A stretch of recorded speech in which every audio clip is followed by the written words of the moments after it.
자, 우리 지난주 저희가 함께 다니엘의 금식기도 살펴보았죠. 예루살렘 성전 공사가 원수들의 방해로 중단되어서 매우 낙심스러운 상황 가운데 놓였을 때 다니엘은 낙심만 하고 있지 않고 하나님께 나아가서 금식하며 기도합니다.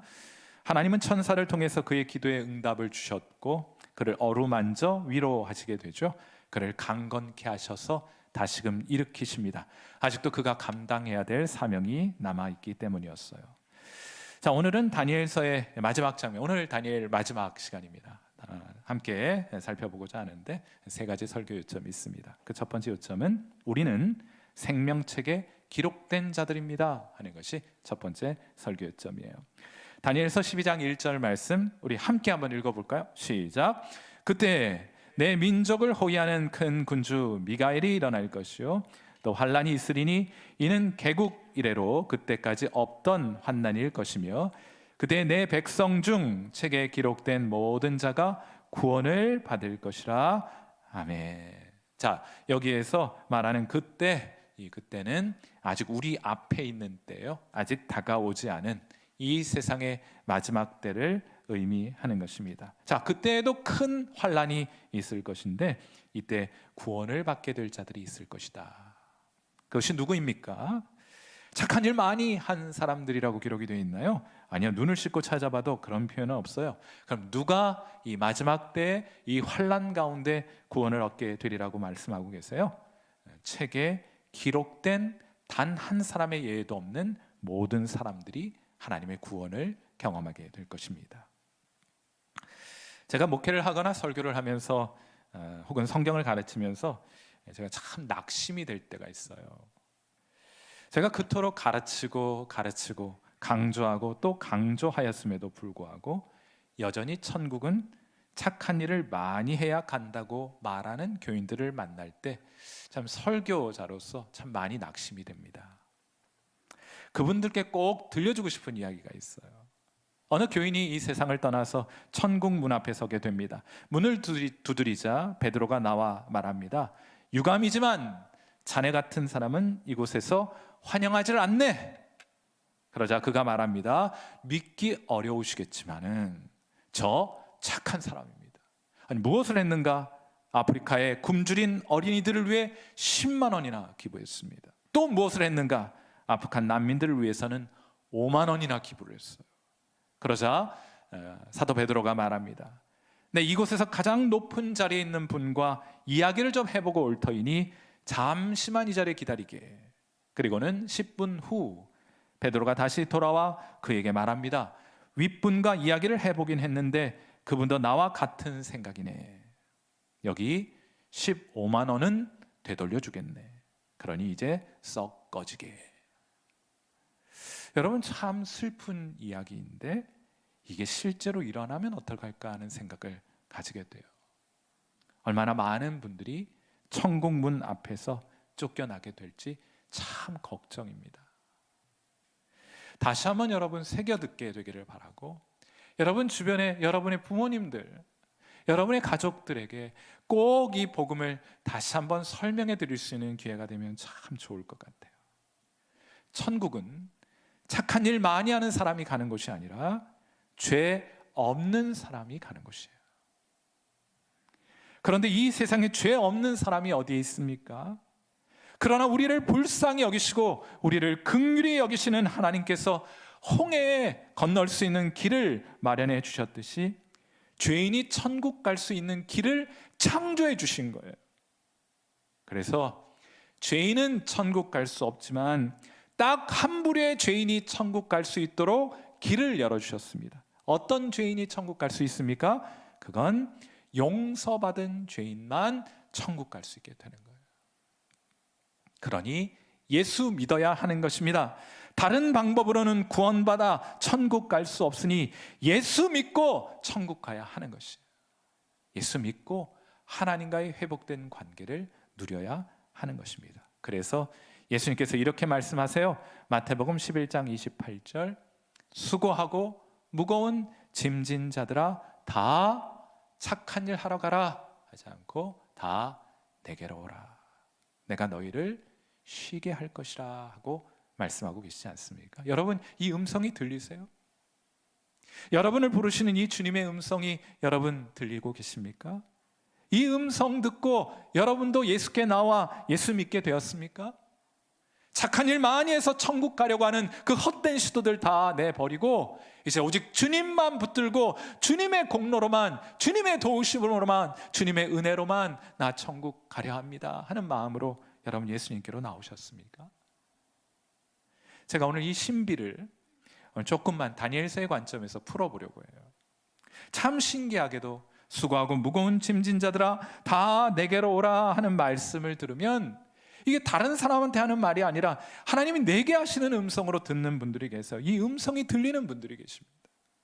그래서 이 음성 듣고 그들의 마음이 예수님께로 끌리는 사람들이 있어요. 우리 교회에서도 가만히 보면은 누가 전도한 거 아닌데 무언가에 이끌린 것처럼 하여서 교회에 나오시는 분들이 계십니다. 참 신기한 일이에요. 누가 시킨 거 아니에요. 누가 설득한 거 아닙니다. 뭔가에 끌려서 발걸음이 교회로 이렇게 인도함을 받아오신 분들이 계시다는 사실을 볼 때 정말 전율하게 돼요. 여러분, 신앙은 설득으로 되는 것이 아닙니다. 전도를 하거나 설득하는 것은 신앙의 계기를 마련해 줄 수는 있지만은 본질적으로 신앙은 설득으로 하는 것이 아니에요. 그러면 신앙은 무엇으로 하는 것인가? 신앙은 내면의 끌림으로 하는 거예요. 요한복음 6장 37절에 이런 말씀이 있습니다. 아버지께서 내게 주시는 자는 다 내게로 올 것이요. 이게 뭐 설득해가지고 설명되어서 오겠다는 말이 아니고 아버지께서 예수님께 주신 자들은 다 예수님께로 나아오게 될 것임을 예수님은 아셨고 그래서 말하십니다. 내게 오는 자는 내가 결코 내쫓지 아니하리라. 하나님께서 여러분을 예수님께 주셨기 때문에 예수님을 향한 여러분 영혼에, 여러분 내면에 끌림이 생기게 된 것이에요. 그래서 여러분 이 자리에 앉아 계신 겁니다. 또 이런 말씀이 있어요. 이사야서 43장 1절 말씀. 이 말씀도 여러분을 부르시는 주의 음성으로 알고 한번 읽어보시게 되기를 바라요. 이사야서 43장 1절 함께 읽습니다. 시작. 야곱아 너를 창조하신 여호와께서 지금 말씀하시느니라. 이스라엘아 너를 지으신 이가 말씀하시느니라. 너는 두려워하지 말라.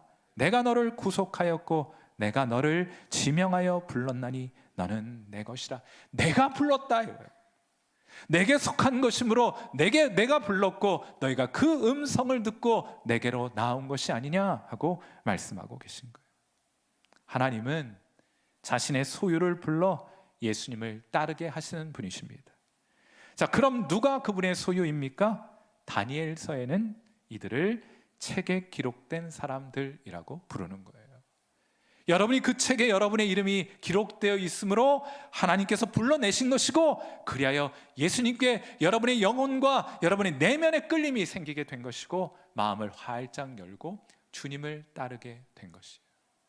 이 비밀, 이 신비를 오늘 이 자리에서 여러분 발견하실 수 있는 귀한 은혜 있게 되기를 주님의 이름으로 축원해 드립니다. 이 생명책, 성경에서 이 책이 처음으로 등장하는 것은 우리가 다니엘서에서 이 책을 언급하고 있는 장면을 보게 되는데 이 책이 성경에서 처음으로 등장하는 것은 출애굽기 32장 32절. 모세가 시내산 정상에서 책을 한 권 보았고 그 책에 자신의 이름이 기록되어 있다는 것을 발견하게 된 거예요. 자, 32장 32절 말씀, 우리 이 말씀도 함께 읽습니다. 시작. 그러나 이제 그들의 죄를 사하시옵소서. 그렇지 아니하시오면 원하건대 주께서 기록하신 책에서 내 이름을 지워버려 주옵소서.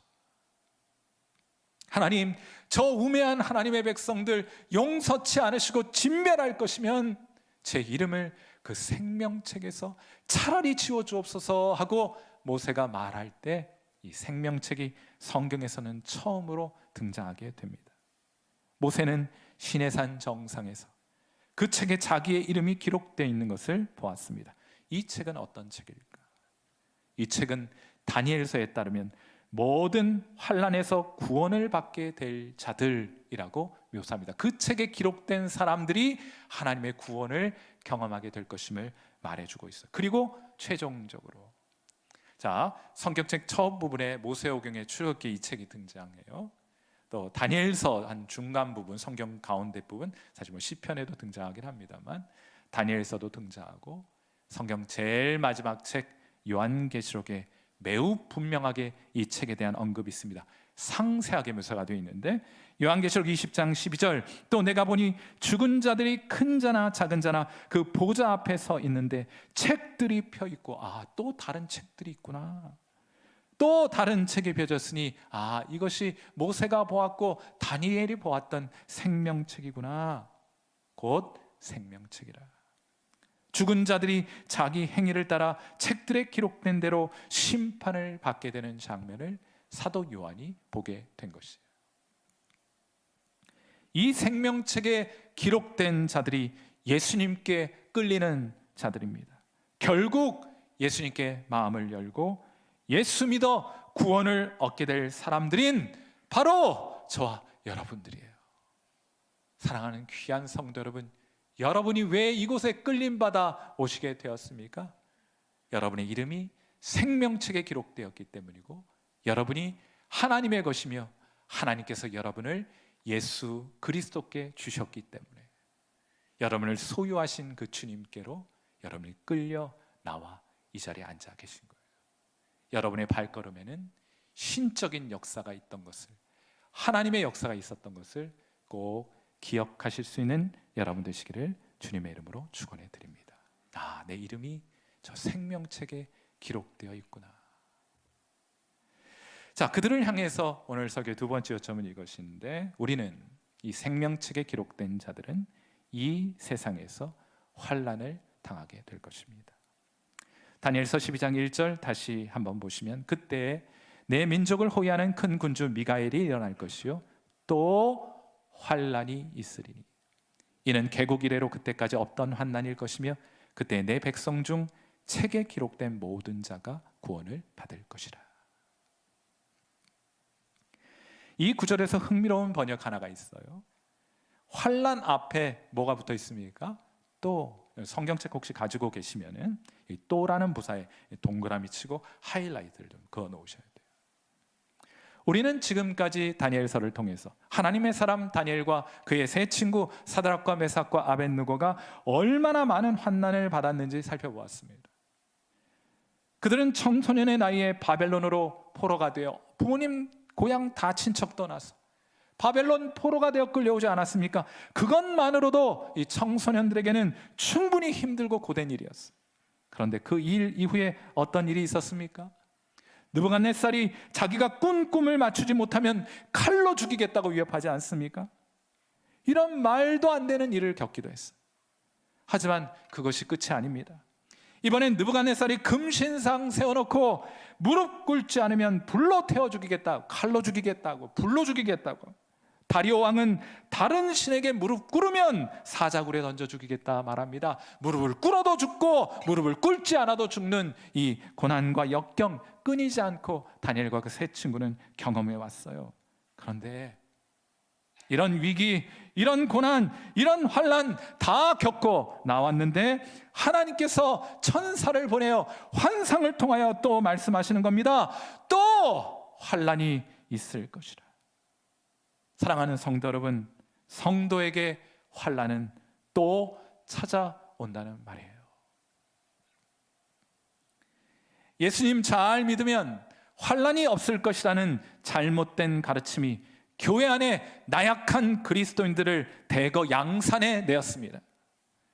조금만 힘들고 어려운 일 만나면 낙심하고 주저앉고 뒤로 물러나 침륜에 빠져버리는 사람들이 많이 양산되었어요.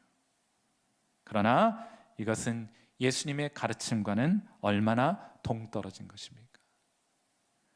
요한복음 16장 33절 예수님 이렇게 말씀하시는데, 여러분 또 이 말씀도 같이 한번 읽어요. 시작. 이것을 너희에게 이르는 것은 너희로 내 안에서 평안을 누리게 하려 함이라. 세상에서는 너희가 환난을 당하나 담대하라. 내가 세상을 이겼노라. 아멘. 사랑하는 성도 여러분, 어차피 세상은 예수 잘 믿는 여러분 이해 못해요. 당연히 고난이 예상됩니다. 예수님이 약속하신 것은 환난이 없고 고난이 없는 인생 아닙니다. 우리 교회는 그런 가르침 없으니까 혹시라도 그런 가르침 듣고 싶으면 저희 교회 아닌 다른 교회 가시면 돼요. 성경은 그렇게 말하지 않아요. 성도는 환난을 당한다 말합니다. 대신 예수님이 약속하신 것은 환난 중에 평안과 승리이지 환난 없는 신앙, 환난 없는 인생을 예수님께서는 우리에게 약속하신 바가 없어요. 여러분, 패러다임을 바꿔야 합니다. 환난은 있는 거예요. 그 가운데 평안을 누리고 승리를 경험해 가는 것이 하나님 우리에게 주신 약속이다. 예전에 프로야구팀에는 패전 처리조라는 것이 있습니다. 경기 질 것이 너무 뻔해요. 그 경우에는 다음 경기를 위해서 주전 선수 다 빼고 2군급 되는 선수들을 대거 등장시키는 패전 처리조라는 것이 있었습니다. 그런데 이 한 번은 어느 프로야구 한 팀에서 패전 처리조, 이건 패배 의식이 가득한 표현 아니에요? 그러니까 패전 처리조라는 표현은 빼고 추격조 이렇게 붙여놨어요. 선수들은 똑같이 2군쯤 되는 선수들을 이렇게 벤치에 앉아 있는 선수들을 이렇게 등판하게 되는 그런 똑같은 사람들 선수였지만은 이름을 바꾼 거예요. 이름을 바꿨을 뿐인데 선수들 생각이 달라졌습니다. 우리는 포기하지 않고 추격하는 사람들이다. 여러분, 그렇게 이름을 바꿔놓고 났는데 놀라운 일들이 벌어졌어요. 다 진 경기를 뒤집는 일들이 빈번하게 발생하게 된 겁니다. 뭐 때문에요? 생각을 바꿔놓았기 때문에. 생각이 바뀌어야 돼요. 신앙도 마찬가지입니다. 사람들은 흔히들 생각하기를 남편이 바뀌어야 가정이 회복될 거다, 이런 생각을 하죠. 남편들은 아내가 바뀌어야 가정이 더 화목할 것이다. 또 부모들은 자식들이 이래저래 잘못됐으니 이것이 개선되고 고쳐지면 우리 가정도 변화될 것이다, 이런 생각을 해요. 교회에서도 마찬가지예요. 누구는 이래서 안 되고 누구는 저래서 안 된다 생각합니다. 나를 중심으로 내가 맺고 있는 모든 사람들이 변화되면 이 세상은 변화될 것이라고 생각을 해요. 그런데 그렇게 해서 변화가 나타나기를 기다리는 것보다는 그냥 주님 빨리 오시는 것을 기다리는 것이 나을 거예요. 왜요? 사람들 변하지 않습니다. 아시잖아요. 변합니까? 안 변합니까? 뭐 변하긴 해도 잘 변하지 않아요. 여러분이 만족할 만큼 변화되지 않습니다. 그런 방법으로는 세상도 바뀌지 않아요. 여러분의 가정도 바뀌지 않아요. 교회도 변화되지 않습니다. 자, 그런데 이 관계의 변화를 줄 수 있는 더 확실한 방법이 있어요. 더 빠른 방법이 있습니다. 그것이 뭘까요? 그건 그 관계 중심에 있는 여러분이 변하는 거예요. 여러분이 변하면 여러분이 맺고 있는 관계는 이전과 절대로 같을 수가 없습니다. 왜요? 관계 맺고 있는 여러분이 변했기 때문입니다. 하나님이 여러분에게 여러 관계를 허락해 주셨을 거예요. 가정, 교회, 일터.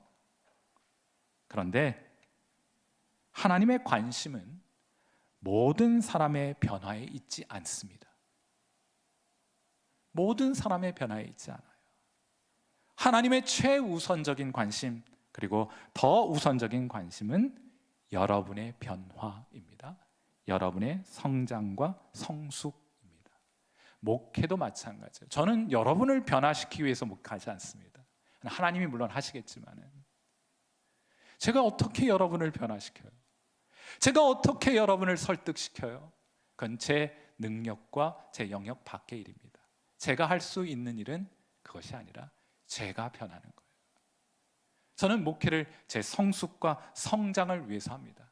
그것을 통해서 하나님께서 함께하는 교인들의 변화를 나타내 주시기도 하시겠지만은 제 1차적인 목표는 여러분들의 변화에 있지 않고 제 변화에 있어요. 여러분이 변하셔야 합니다. 생각이 근본적으로 바뀌어야 돼요. 다시 한번 본문으로 돌아와 봐요. 어려움은 언제나 있습니다. 그러니 제발 어려움이 찾아왔을 때 놀라지 말아요. 당황하지 말아요. 왜라고 묻지 마십시오. 차라리 어떻게 이 고난과 환난을 넘어설 수 있을 것인가 하는 것을 물으셔야 돼요. 바다 한가운데 풍랑을 만났을 때 제자들은 다 죽게 되었다고 야단법석이었지만은 그 배에 함께 타고 계셨던 예수님은 무엇을 하고 계셨습니까? 예수님은 베개를 어디서 구하셨는지 베개를 베고 주무시고 계셨습니다. 풍랑은 예수님이라고 해서 예외를 두지 않아요. 풍랑은 예수님께도 찾아옵니다. 그런데 차이가 있다면 예수님은 그 풍랑이는 바다 한가운데에서도 베개 베고 주무실 수 있는 평안을 누리셨다는 것이 제자들과 예수님 사이의 결정적인 차이예요. 그러므로 풍랑이 없기를 바라지 마세요. 그런 거 기대하지도 마세요. 대신 풍랑이 찾아왔을 때 예수님처럼 평안할 수 있기를 간구하는 것이 훨씬 더 실제적인 간구일 것입니다. 풍랑은 하나님께서 얼마 후면 여러분 잠잠케 해주실 거예요. 그러니 여러분의 인생이 풍랑 가운데 있거든 이 시간을 하나님을 향한 여러분의 믿음을 드러내는 기회로 삼으시는 여러분 되시기를 주님의 이름으로 축원해 드립니다. 어떻게 여러분의 믿음을 하나님 앞에 드릴 것이냐, 표현해낼 것이냐 간단합니다. 잠 잘 자는 거예요. 지금 말고요. 댁으로 돌아가셔서 빨리 깨우세요.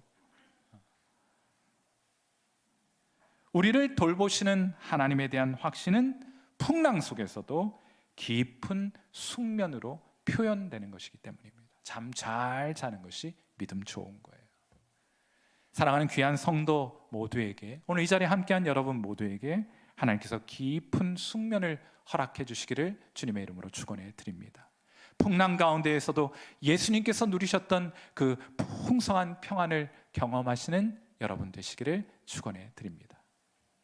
자, 이제 마지막으로 우리의 이름이 생명책에 기록되었고 그렇게 이름이 기록된 자들은 이 세상의 환난을 만나게 됩니다. 마지막 요점은 이것인데 우리는 밤하늘의 별과 같이 빛나게 될 것입니다. 다니엘서 12장 3절 말씀 우리 힘차게 한번 읽어볼까요? 시작. 지혜 있는 자는 궁창의 빛과 같이 빛날 것이요 많은 사람을 옳은 대로 돌아오게 한 자는 별과 같이 영원토록 빛나리라. 아멘.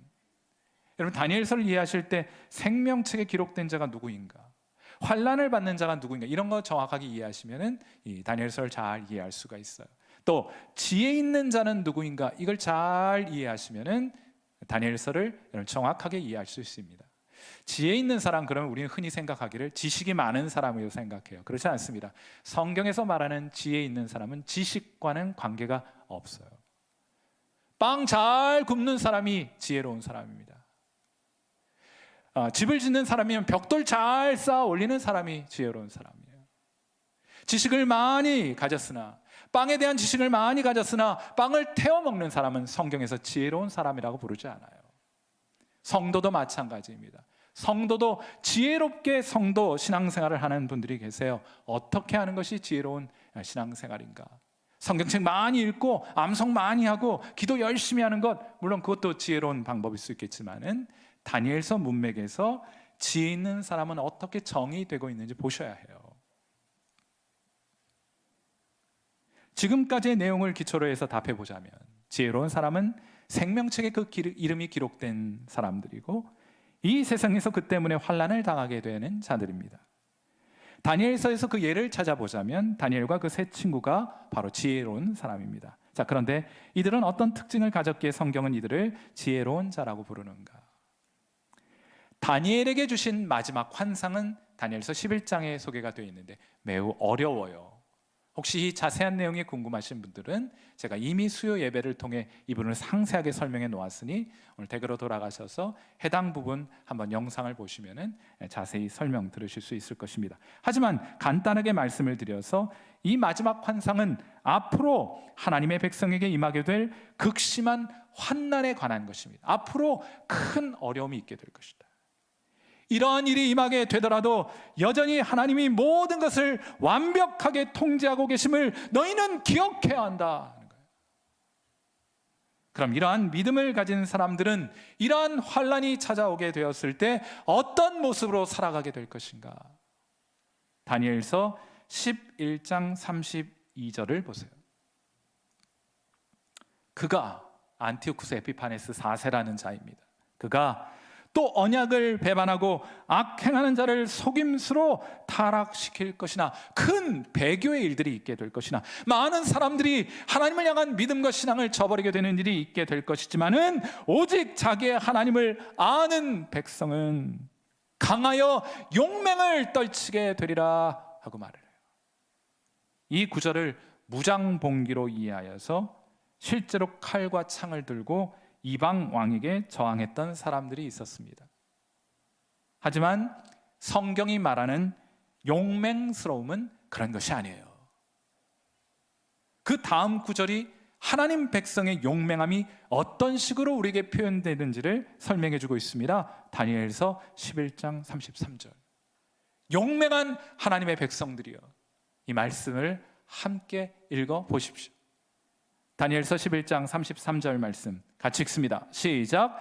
백성 중에 지혜로운 자들이 많은 사람을 가르칠 것이나 그들이 칼날과 불꽃과 사로잡힘과 약탈을 당하여 여러 날 동안 몰락하리라. 이런 고난과 환난과 역경 가운데 있어 현상적으로 볼 때는 몰락하는 것처럼 보일지라도 하나님의 백성들은, 용맹한 하나님의 백성들은 그 고난의 자리에서도, 그 역경의 자리에서도, 그 환난의 자리에서도 많은 사람들을 가르치고 있게 될 것이다 하는 거예요. 하나님 말씀 견고히 붙들고 그 말씀을 하나님의 사람들에게 가르치는 일을 하고 있게 될 것이다. 하나님은 여전히 살아계시며 이 세상을 통치하시는 주권자이심을 그들은 입을 벌려 말하고 있게 될 것인데, 이것이 용맹한 하나님의 백성들의 모습이다. 사랑하는 성도 여러분, 지금 용맹한 하나님의 백성들이 환난과 핍박 중에 무엇을 하고 있습니까? 하나님의 말씀을 붙들고 있어요. 그리고 그것을 부지런히 가르치고 있지 않습니까?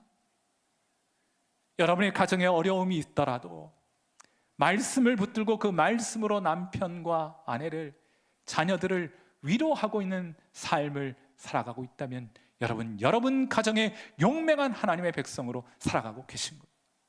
교회 가운데 힘들어 낙심하 있는 성도들에게 주의 말씀을 나누고 있는 여러분이 용맹한 하나님의 백성이요, 성경이 말하는 다니엘서가 정의하는 지혜로운 하나님의 백성인 줄 믿습니다.